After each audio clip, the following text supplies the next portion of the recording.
Lei è il nuovo assessore del Comune di Agrigento in sostituzione di Beniamino Biondi. Sì, Beniamino Biondi si è dimesso dalla carica di assessore, ringraziamo intanto per il grandissimo lavoro che ha fatto veramente molto bene, portando lustro veramente a questa città.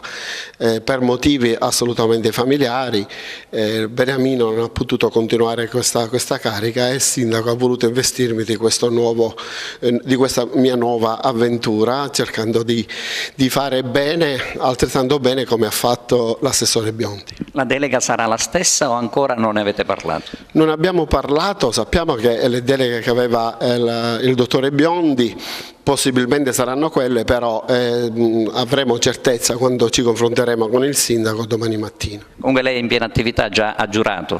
Sì, io ho già giurato, la novità è che mi sono dimesso da consigliere comunale e subentrerà l'avvocatessa Susi Di Matteo.